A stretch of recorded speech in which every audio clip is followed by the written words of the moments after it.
রাসূল সাল্লাল্লাহু আলাইহি সাল্লামকে মেরাজে দেওয়া হয়েছে। এক নম্বরে 5 ওয়াক্ত নামাজ, এক নম্বরে কি বলি 5 ওয়াক্ত নামাজ।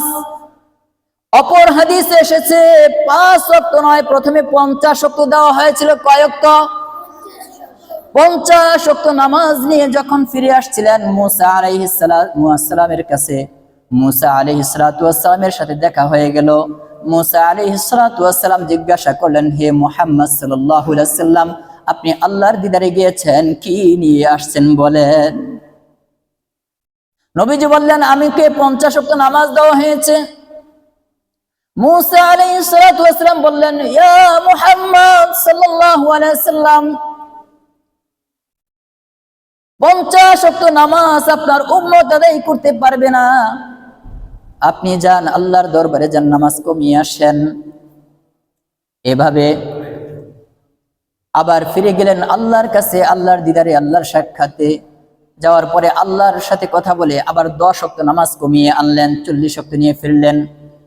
আবার যখন ফিরে আসলেন একইভাবে মুসা আলাইহিস সালাম বলেন, 40 ওয়াক্ত নামাজ আদায় করতে পারবে না উম্মত, আবার ফিরে যান। এভাবে গেলেন, আবার 10 ওয়াক্ত কমিয়ে 30 ওয়াক্ত বানালেন। এবার আবার ফিরিয়ে দিলেন। এভাবে গিয়ে 20 ওয়াক্ত 10 ওয়াক্ত পর্যন্ত আসার পরে পঞ্চমবারে গিয়ে 5 ওয়াক্ত কমিয়ে সর্বশেষ 5 ওয়াক্ত নিয়ে আসলেন। এই যে 50 ওয়াক্ত দেওয়া হয় নাই, 50 ওয়াক্তের জায়গায় 5 ওয়াক্ত করা হয়েছে। ও উম্মতেরা, যদি কেউ সঠিকভাবে এই 5 ওয়াক্ত নামাজ আদায় করে, আল্লাহ রাব্বুল আলামিন তার আমলনামায় 50 ওয়াক্ত নামাজের সওয়াব লিখে দিবেন। জোরে বলে সুবহানাল্লাহ। তাহলে আল্লাহর নবী মেরাজে গিয়ে যে 3টি বিষয় পেয়েছেন, এক নম্বরে কি 5 ওয়াক্ত নামাজ, এক নম্বরে কি জোরে বলি 5 ওয়াক্ত নামাজ। কিন্তু মুসলমান 5 ওয়াক্ত নামাজ আমরা ঠিক মতো পড়ি না। 3 ওয়াক্ত পড়ি তো 2 ওয়াক্ত পড়ি না, 2 ওয়াক্ত পড়ি তো 3 ওয়াক্ত পড়ি না, ইশা পড়ি তো ফজর পড়ি না, ফজর পড়ি তো জোহর পড়ি না, ঠিক কিনা বলি। 5 ওয়াক্ত নামাজ ফরজ, এটা নফল নয়, সুন্নত নয় যে না পড়লে আপনাকে পাকড়াও করা হবে না।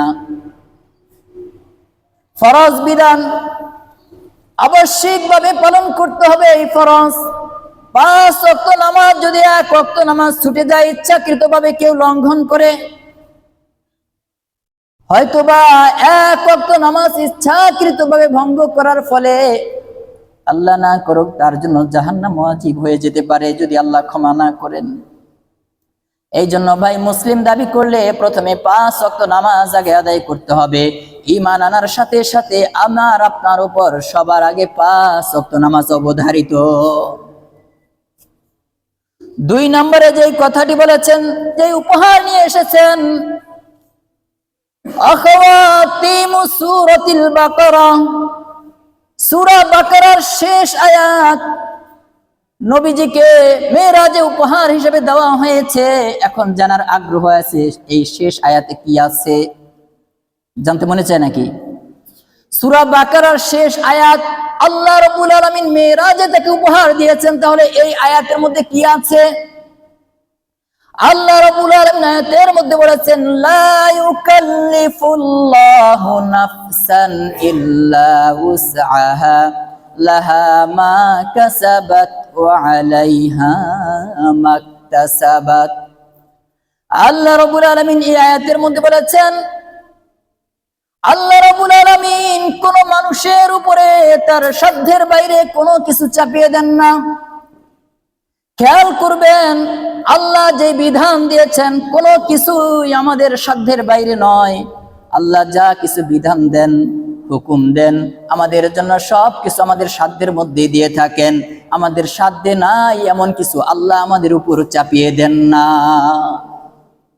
সূরা বাকারার শেষ আয়াতে এই কথা আল্লাহ বলেছেন, লা ইউকাল্লিফুল্লাহু নাফসান ইল্লা উসআহা লাহা মা কাসাবাত ওয়া আলাইহা মাকতাসাবাত। আর মানুষ যা অর্জন করে, মানুষ যা উপার্জন করে, মানুষ যা করে তাই তার প্রতিপাদ্য বিষয়। রব্বানা লা তুআখিযনা ইন নাসিনা আও আখতানা। ও আমাদের রব, এই আয়াতের মধ্যে আল্লাহ শিখিয়ে দিয়েছেন যে প্রার্থনা করার জন্য, ও আমাদের রব, আমি যদি কোনো কিছু ভুলে যাই, তোমার বিধিবিধান মানতে গিয়ে যদি ভুল হয়ে যায়, ভুলে যাই, ভুল করে ফেলি, আমাকে পাকড়াও করবেন না মাওলা, আমাদেরকে পাকড়াও করবেন না, আমাদেরকে ক্ষমার দৃষ্টিতে দেখবেন। কত সুন্দর কথা, খেয়াল করি। নড়াচড়া হচ্ছে কেন? লা রব্বানা লা তুআখিযনা ইন নাসিনা আও আখতানা, ও আমাদের রব, আমাদের পাকড়াও করবেন না যদি আমরা ভুল করে ফেলি, যদি আমরা ভুলে যাই, কোনো কিছুতে ভুল করি, আমাদেরকে পাকড়াও করবেন না। রব্বানা ওয়ালা তাহমিল আলাইনা ইসরান কামা হামালতাহু আলাল্লাযিনা মিন ক্বাবলিনা, আমাদের পূর্ববর্তীদের উপরে যেভাবে আপনি আযাব নাযিল করেছেন, ওইভাবে আমাদের উপর আর আযাব চাপিয়ে দিবেন না।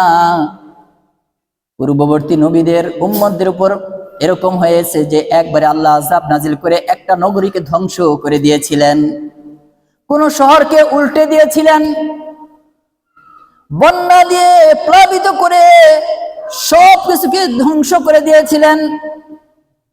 আল্লাহ শিখিয়ে দিয়েছেন, রব্বানা ওয়ালা তাহমিল আলাইনা ইসরান কামা হামালতাহু আলাল্লাযিনা মিন ক্বাবলিনা,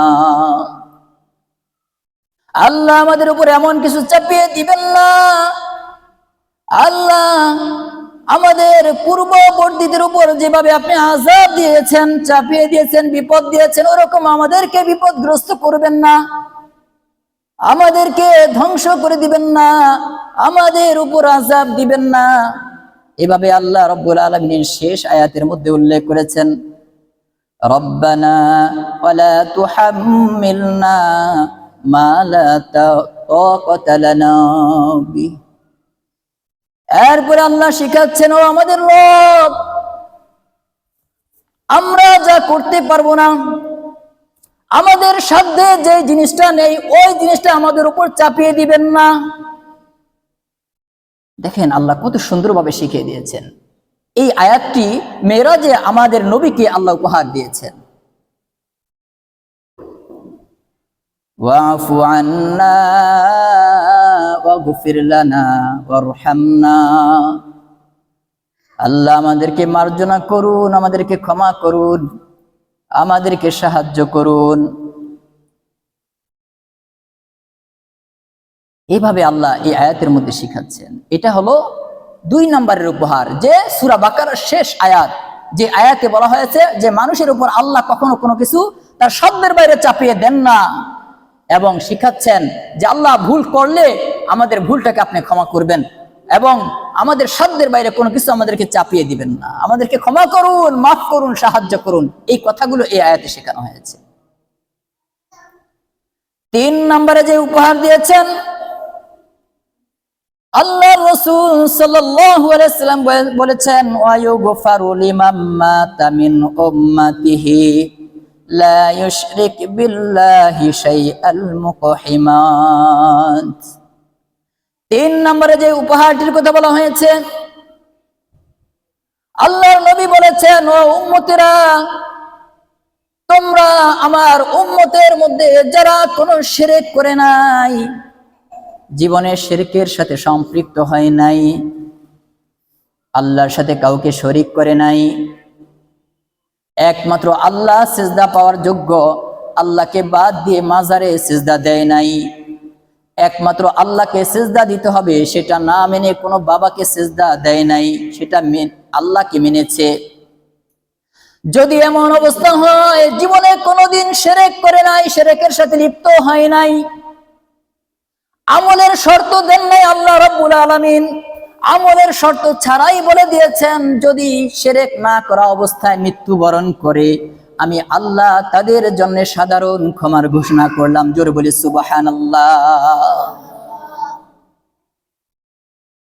তাহলে প্রধান 1 নম্বর উপহার ছিল কি? 5 ওয়াক্ত নামাজ। 1 নম্বরের উপহার কি? 2 নম্বরের উপহার ছিল সূরা বাকারার শেষ আয়াত, যেখানে আল্লাহ বলেছেন মানুষের সাধ্যের বাইরে কোনো কিছু চাপিয়ে দেন না, এবং দোয়া শিখিয়েছেন আল্লাহ আমাদের যা আমার সামর্থ্য নাই তা আমাদের উপর চাপিয়ে দিবেন না। আমরা ভুল করলে এটা মার্জনার চোখে দেখবেন, ক্ষমা করবেন। 3 নম্বরে বলা হয়েছে যদি শিরক মুক্ত অবস্থায় মৃত্যুবরণ করা যায়, আল্লাহ রাব্বুল আলামিন কোন শর্ত ছাড়াই তার জীবনের সকল গুনাহগুলো আল্লাহ মাফ করে দিবেন। জোরে বলি সুবহানাল্লাহ। তাহলে মেরাজের সময় আল্লাহর রাসূলকে কয়টি উপহার দেওয়া হয়েছিল? কয়টি? 3টি উপহার দেওয়া হয়েছিল।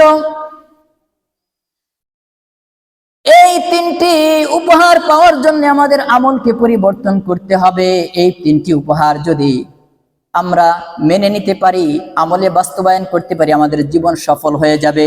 5 ওয়াক্ত নামাজ যদি পড়তে পারি, সূরা বাকারার শেষ আয়াত অনুযায়ী যদি আল্লাহর ইবাদত করতে পারি, শুকরিয়া আদায় সর্ব অবস্থায় নিজেকে তৃপ্ত রেখে আল্লাহর ইবাদত করতে পারি এবং শিরক মুক্ত জীবন গড়তে পারি, তাহলে আল্লাহর দরবারে আমরা ক্ষমা পাবো। এই জন্য ভাই এবং বোনেরা, শিরক করা যাবে না, শিরকের সাথে লিপ্ত হওয়া যাবে না। অন্য আয়াতে আল্লাহ রাব্বুল আলামিন শিরককারীদের সম্পর্কে বলেছেন ইন্নাহু মাইয়ুশরিক বিল্লাহি ফাকাদ হারামাল্লাহু আলাইহিল জান্নাহ ওয়া মাআওয়াহুন নার।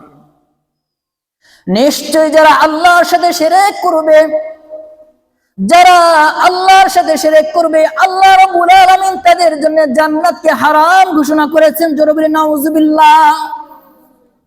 আল্লাহ জান্নাত হারাম ঘোষণা করেছেন কাদের জন্য? শিরককারীদের জন্য। কাদের জন্য? এবং শুধু এই কথা বলেই ক্ষান্ত হন নাই, বলেছেন তাদের আবাস স্থল হবে জাহান্নাম। নাউজুবিল্লাহ। এই জন্য শিরক থেকে আমাদের বেঁচে থাকতে হবে। এরপরে রাসূল সাল্লাল্লাহু আলাইহি সাল্লামের একটি হাদিস বর্ণিত হয়েছে, আয়েশা রাদিয়াল্লাহু তাআলা আনহা থেকে বর্ণিত, যে দেখবেন অনেকে বর্ণনা করে রাসূল সাল্লাল্লাহু আলাইহি সাল্লাম যে আরশে গিয়েছেন, যে সিদরাতুল মুনতাহায় গিয়েছেন, গিয়ে আল্লাহকে দেখেছেন, আল্লাহর সাথে কথা বলেছেন।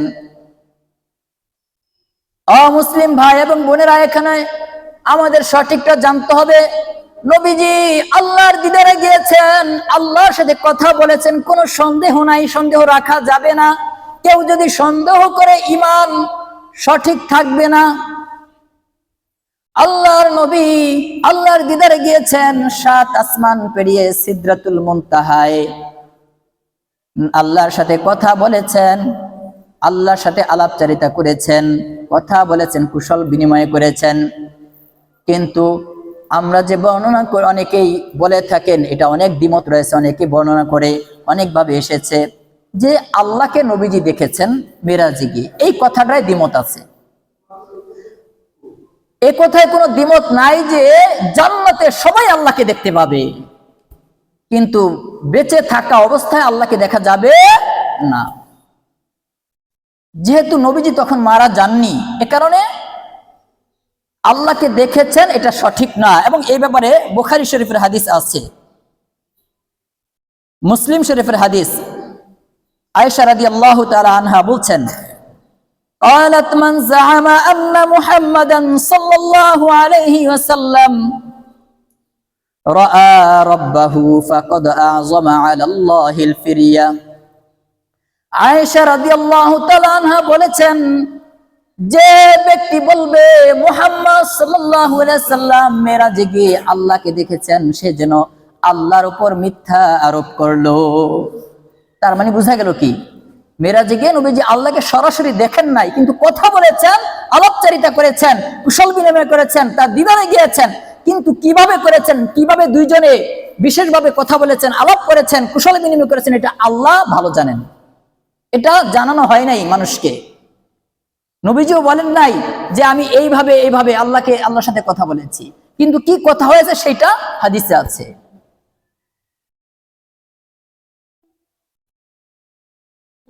এই জন্য আয়েশা রাদিয়াল্লাহু তাআলা আনহা, সাহাবীদের সময় এটা নিয়ে বিতর্ক হয়েছিল বিতর্ক হওয়ার পরে, বিতর্ক হওয়ার ফলেই আয়েশা রাদিয়াল্লাহু তাআলা আনহা এই কথাটি বলেছেন। হাদিসটি তার থেকে বর্ণিত হয়েছে যে বলবে মুহাম্মদ সাল্লাল্লাহু আলাইহি ওয়াসাল্লাম আল্লাহকে দেখেছেন, সে আল্লাহর উপর মিথ্যা আরোপ করলো।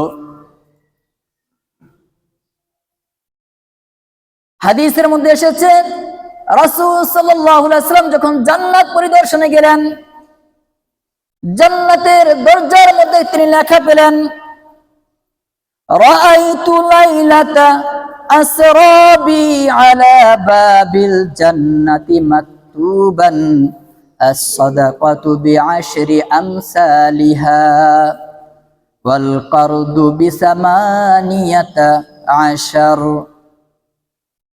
এই হাদিসের মধ্যে নবীজি বলেন, আমি মেরাজের রাতে, মেরাজের সময় দেখলাম জান্নাতের দরজার মধ্যে লেখা রয়েছে, খেয়াল করবেন, জান্নাতের দরজার মধ্যে লেখা রয়েছে as-sadaqatu bi'ashri amsalha, জান্নাতের দরজার মধ্যে লেখা রয়েছে যে সদকা করবে এই সদকার সওয়াব 10 গুণ বৃদ্ধি করা হয়। জোরে বলি সুবহানাল্লাহ।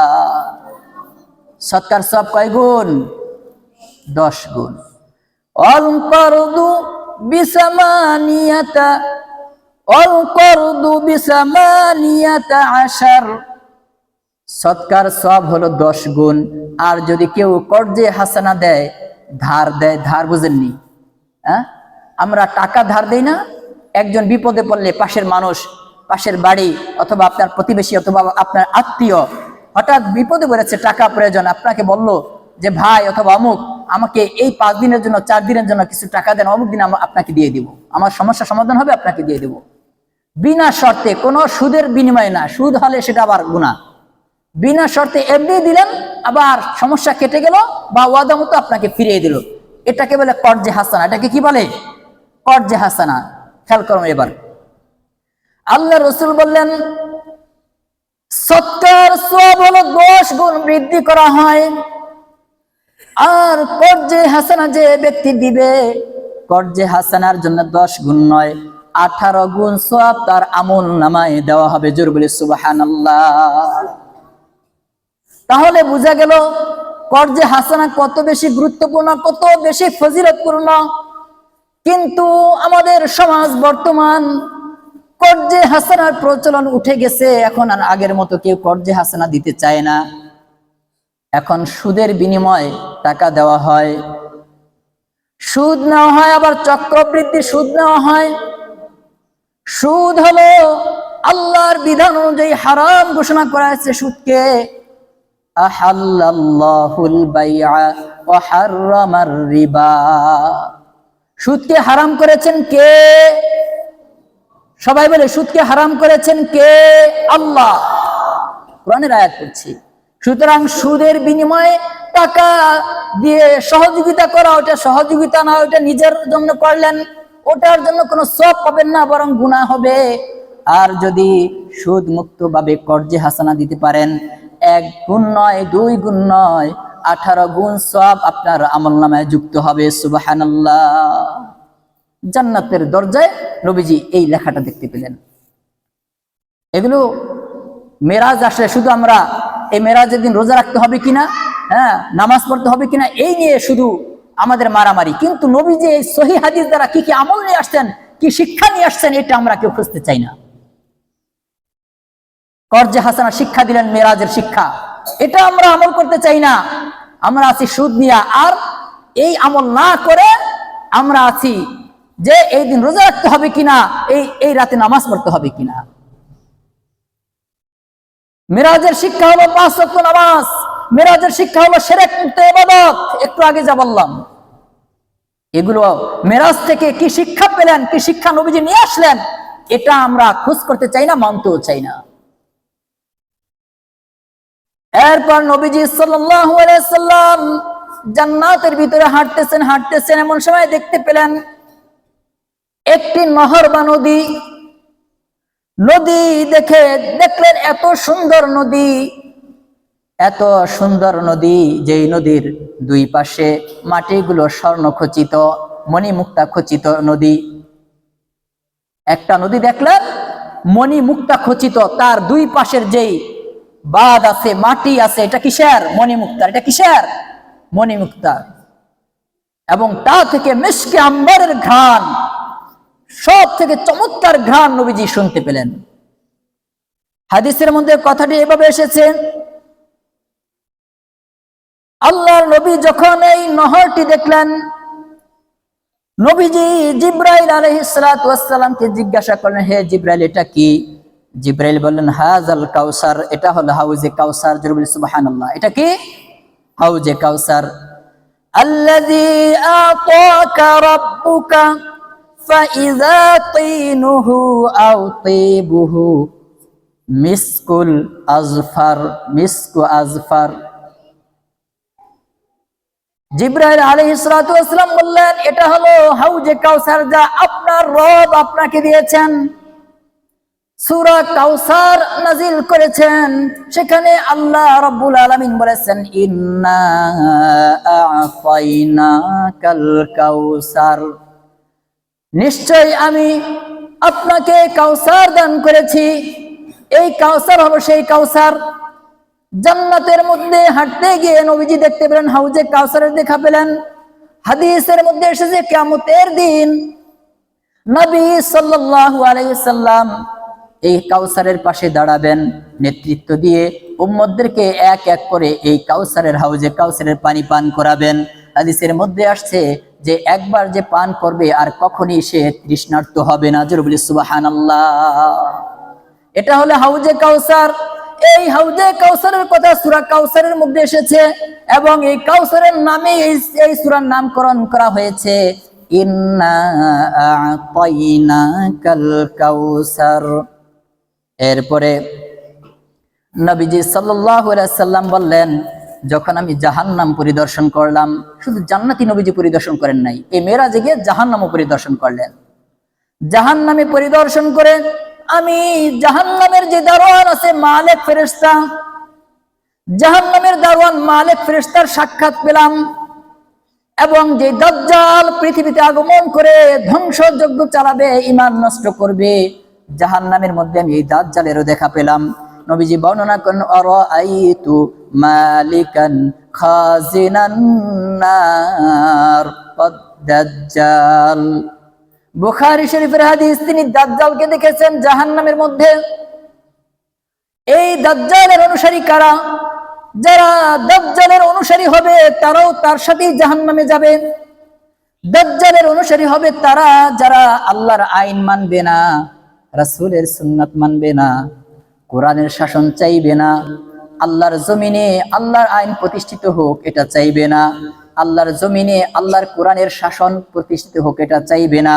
আল্লাহ যেভাবে যেই কাজ থেকে নিষেধ করেছেন, সুদ খাওয়া নিষেধ করেছেন, ঘুষ খাওয়া নিষেধ করেছেন, জেনা করা হারাম করেছেন, মদ খাওয়া হারাম করেছেন, মানুষের সম্পদ লুট করা হারাম করেছেন, গরিবের সম্পদ ভক্ষণ করা হারাম করেছেন, এতিমের সম্পদ লুট করা হারাম করেছেন, চাঁদাবাজি করা হারাম করেছেন, মারামারি করা, অন্যায়ভাবে জুলুম নিপীড়ন করা হারাম করেছেন, অশ্লীলতা করা, গান বাজনা করা, নাচ গান করা হারাম করেছেন। আল্লাহ যা হারাম করেছেন এগুলো না মেনে ওগুলো পালন করে নিজের জীবনে বাস্তবায়ন করে চলে, উগ্রভাবে চলে, আল্লাহর আইনের কোনো তোয়াক্কা করে না, এরা হলো দাজ্জালের অনুসারী এবং দাজ্জালের সাথে এরা জাহান্নামে যাবে। জোরে বলি নাউজুবিল্লাহ। দাজ্জালকে দেখেছেন। আরেকটি হাদিসের মধ্যে এসেছে, খেয়াল করবেন। এখন কয়েকটি কথা বলবো আমাদের বাস্তব জীবনে যেটা প্রয়োগ হয়। নবীজি বললেন, আতাইতু লাইলাতা আসরাবি আলা কওমিন বুতুনহুম কাল বুয়ুতি ফিহাল হায়াত। নবীজি বললেন, এমন এক জাতির পাশ দিয়ে গমন করলাম যাদের পেটগুলো ছিল বিশাল বিশাল অট্টালিকার মতো। খেয়াল করবেন, এমন এক জাতির, এমন কিছু মানুষের পাশ দিয়ে আমি গমন করলাম যাদের পেটগুলো ছিল বিশাল বিশাল অট্টালিকা, বাড়ির মতো, ঘরের মতো, বিশাল ঘরের মতো পেটগুলো বড় বড় আকারের। দেখলাম তাদের পেটের মধ্যে বিষাক্ত সাপে পরিপূর্ণ তাদের পেট। আমি জিজ্ঞাসা করলাম, ও জিব্রাইল এরা কারা? জিব্রাইল আমিন নবীজিকে উত্তর করলেন, যারা দুনিয়াতে সুদ খেয়েছে, সুদে টাকা লাগিয়েছে, এরা হলো সেই সুদখোর। এরা কারা? দুনিয়াতে সুদ খেয়েছে, সুদের উপর টাকা লাগিয়েছে, কর্জে হাসানা দেয় নাই, কর্জে হাসানা না দিয়ে টাকার বিনিময়ে টাকা দিয়েছে, এই সুদখোর হলো এরা।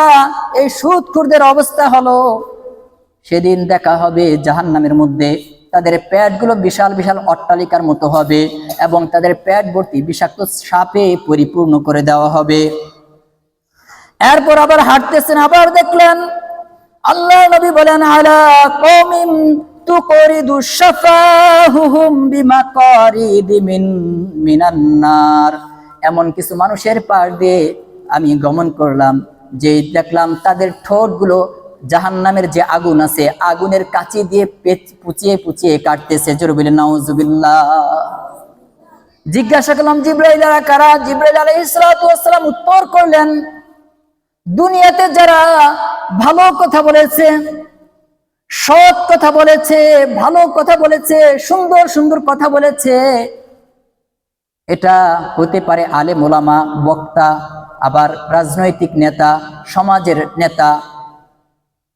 রাজনৈতিক নেতা যখন মঞ্চে দ্বারা সুন্দর সুন্দর কথা বলে, সমাজের বিচারক যখন বিচার মঞ্চে বসে সুন্দর সুন্দর কথা বলে, বক্তা যখন স্টেজে বসে সুন্দর সুন্দর কোরআন হাদিস দিয়ে বয়ান করে, কিন্তু নিজেদের জীবনে আমল করে নাই। বক্তা সুন্দর সুন্দর কথা বলেছে মঞ্চে বসে, কিন্তু নিজে আমল করে নাই। সমাজের নেতা বিচার মঞ্চে বসে সুন্দর সুন্দর কথা বলে, কিন্তু ব্যক্তিগত জীবনে তার কোনো এই বিষয়ে আমল করে না।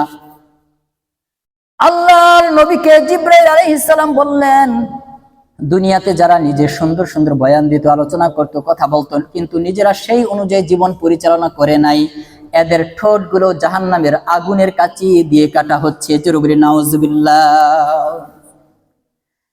এরপরে সামনে যাচ্ছেন, তিনি দেখলেন লাহুম আযফারুম মিন নুহাসিন ইউখমাশুনা উজুহাহুম ওয়া সুদুরহুম। তিনি দেখতে পেলেন যে এক শ্রেণীর মানুষ, তাদের নখগুলো বিশাল বিশাল নখ, খেয়াল করবেন, বিশাল আকৃতির নখ, বিশাল আকৃতির নখ, তামার নখ, স্বাভাবিক নখ না, ধারালো তামার নখ, বিশাল বিশাল আকৃতির নখগুলো পেঁচিয়ে আছে। আর এই নখ দিয়ে, নিজের নখ দিয়ে, নিজের দুই হাত দিয়ে নিজের চেহারাগুলো ছিঁড়ে ফেলছে, খামচে দিয়ে নিজের চেহারার চামড়াগুলো ছিঁড়ে ফেলছে, বুকের চামড়াগুলো, গোশতগুলো উঠিয়ে ফেলছে। নবীজি বললেন, এরা কারা? জিব্রাইল বললেন, ও নবী, যারা দুনিয়াতে মানুষের সম্মানহানি করত, গীবত করত, অন্যের সমালোচনা নিয়ে পড়ে থাকতো, অন্যের দোষ ত্রুটি নিয়ে সবসময় ব্যস্ত থাকতো, কিভাবে অন্য মানুষকে অসম্মান করা যায়, অন্য মানুষকে নিচু করা যায়, এই চেষ্টা লিপ্ত ছিল দুনিয়াতে। অন্য একটা করে নাই, তারপর তার নামে বিভ্রান্তিমূলক চালিয়ে দিয়েছে। হয়তো এটা এখন দেখতে পাচ্ছেন ব্যক্তির বিরুদ্ধে, বাড়িতে দেখবেন একজন মানুষ আরেকজন মানুষের বিরুদ্ধে কিভাবে কালারিং করা যায়, একজন মানুষের আরেকজন মানুষের বিরুদ্ধে এইভাবে চাল খেলতে থাকে, আছে কিনা এই সমাজে? নিজের ঘরেও পাবেন, প্রতিবেশীর মধ্যেও পাবেন, সমাজে পাবেন, রাজনৈতিক মহলেও পাবেন। ফেসবুকে ঢুকলে একদল আরেক দলকে কটাক্ষ করে পোস্ট করে, বিভ্রান্তিমূলক মিথ্যা তহমত দিয়ে একের পর এক পোস্ট করে যায়, শেয়ার করে যায়। এই সবগুলো কিন্তু গীবতের অন্তর্ভুক্ত। আল্লাহর নবী বলেছেন যে আমি দেখলাম এই মানুষগুলোর নখগুলো তামার বড় বড় নখ, এই নখগুলো দিয়ে নিজের চেহারাগুলো ছিঁড়ে ফেলছে, নিজের বুক ছিঁড়ে ফেলছে। এভাবে আল্লাহ রাব্বুল আলামিন তার প্রিয় হাবিবকে এই মেরাজে নিয়ে সবকিছু দেখালেন। এই জন্য আল্লাহ রাব্বুল আলামিন একটি আয়াত বলেছেন, লাকাদ রাআ মিন আয়াতি রাব্বিহিল কুবরা। আল্লাহ বলছেন তার রব তাকে বড় বড় নিদর্শনাবলী দেখিয়েছেন।